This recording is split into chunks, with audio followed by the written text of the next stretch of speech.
Okay student, तो अगला हम लोग का टॉपिक है how to calculate the molecular mass of non volatile solute. देखिए अभी अभी रॉड्स का जो स्टेटमेंट था वो था P nought minus P S by P nought is equal to mole fraction of non volatile solute. Raoult's ने इसी स्टेटमेंट को क्या बोला था? Relative lowering of vapour pressure is equal to the mole fraction of non volatile solute. मतलब नहीं बनाने वाले वेपर नहीं बनाने वाले सॉल्यूट का मोल जितना ज्यादा होगा या फिर मोल फ्रैक्शन जितना ज्यादा होगा, lowering relative lowering of vapour pressure भी उतना ही ज्यादा होगा। ये बात मैं डिराइव भी कर चुका हूं। अब देखिए, अब मुझे सॉल्यूट का मॉलिक्यूलर मास निकालना है, मॉलिक्यूलर वेट निकालना है। तो कैसे निकालेंगे स्टूडेंट? देखिए मैं इसी को सॉल्व कर रहा हूं। मोल फ्रैक्शन क्या होता है? मोल फ्रैक्शन रेशियो टर्म है। किसका? जिसका मोल फ्रैक्शन है उसका मोल बाय टोटल मोल। ये यहां पर काई क्या बता रहा है? Mole fraction. बी क्या बता रहा है? सॉल्यूट का, नॉन वोलेटाइल सॉल्यूट के बारे में बता रहा है। तो मोल फ्रैक्शन निकालना है। कैसे निकालेंगे?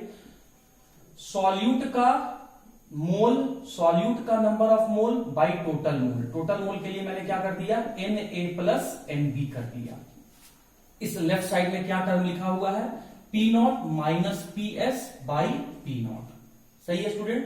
अब कहता है कि जो आपने मोल्स लिया है सॉल्यूट का वो बहुत कम लिया है। एक बर्तन में सॉल्वेंट का अमाउंट ज्यादा होता है और सॉल्यूट का अमाउंट कम होता है।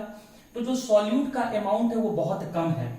मतलब यहां कहता है सॉल्वेंट का अमाउंट बहुत ज्यादा है as compare to the number of moles of solute. तो अगर ऐसा केस है तो यहां पर हम लोग क्या लिख सकते हैं? तो इस केस में क्या हो जाएगा? Na plus NB। जब सॉल्वेंट और सॉल्यूट के मोल्स को जोड़ेंगे तो ये अप्रोक्सीमेटली आपका जो है वो नंबर ऑफ मोल्स सॉल्वेंट के बराबर में ही आएगा।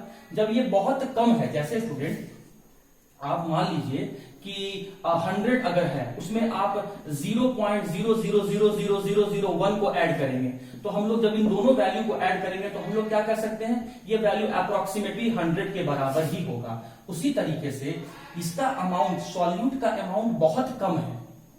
तो जब इसका अमाउंट बहुत कम है तो इस कंडीशन में जब इन दोनों का हम सम करेंगे तो वो नंबर ऑफ मोल्स के सॉल्वेंट के बराबर में ही होगा।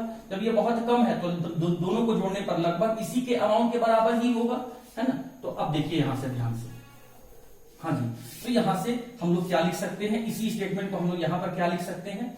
P नॉट, ध्यान से देखिएगा, P nought minus P S by P nought equals to NB, और ये टर्म क्या हो गया? Na। ठीक है, यहां तक आपको बात समझ में आ गया? अब देखिए ये क्या है? Number of moles.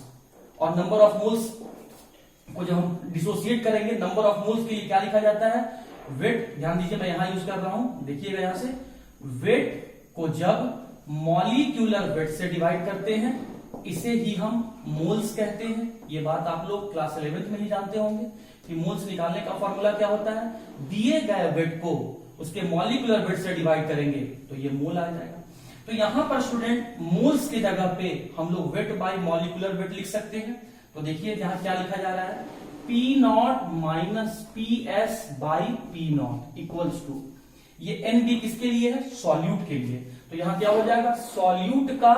सॉल्यूट का वेट अपॉन सॉल्यूट का मॉलिक्यूलर वेट। न्यूमरेटर में तो यही है। अच्छा, डिनोमिनेटर में क्या है? Na, सॉल्वेंट का नंबर ऑफ मोल्स। तो यहां पर क्या लिखेंगे? यहां पर लिखेंगे सॉल्वेंट का वेट बाई सॉल्वेंट का मॉलिक्यूलर वेट। हो गया। मोल्स के लिए ये लिखा जाता है। इसी मोल्स को मैंने डिसोसिएट करके इस टर्म में लिख दिया। अब देखो स्टूडेंट, अब मैं उसे ही आगे बढ़ाने जा रहा हूं।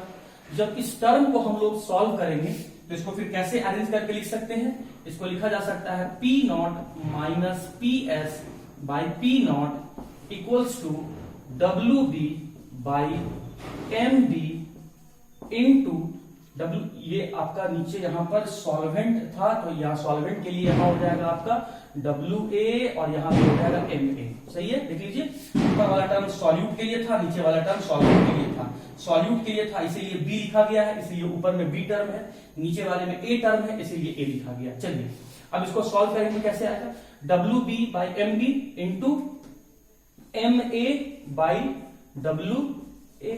तो आप देखिए ये जो आपने डिराइव करके लाया, इस फॉर्मूला के अकॉर्डिंग हम लोग सॉल्यूट का मॉलिक्यूलर वेट निकाल सकते हैं। इस फॉर्मूला में अगर मुझे लोअरिंग ऑफ वेपर प्रेशर मालूम चल जाए, अगर मुझे प्योर सॉल्वेंट का वेपर प्रेशर मालूम चल जाए, सॉल्यूट का अमाउंट मालूम चल जाए, सॉल्वेंट का अमाउंट मालूम चल जाए, सॉल्वेंट का मॉलिक्यूलर वेट मालूम चल जाए, तो हम लोग यहां पर सॉल्यूट का मॉलिक्यूलर वेट हम लोग यहां से कैलकुलेट कर सकते हैं। तो उम्मीद करता हूं relative lowering of vapour pressure non volatile solute के लिए आपको समझ में आ गया होगा स्टूडेंट। अब फिर हम लोग यहां से टॉपिक को आगे बढ़ाते हैं।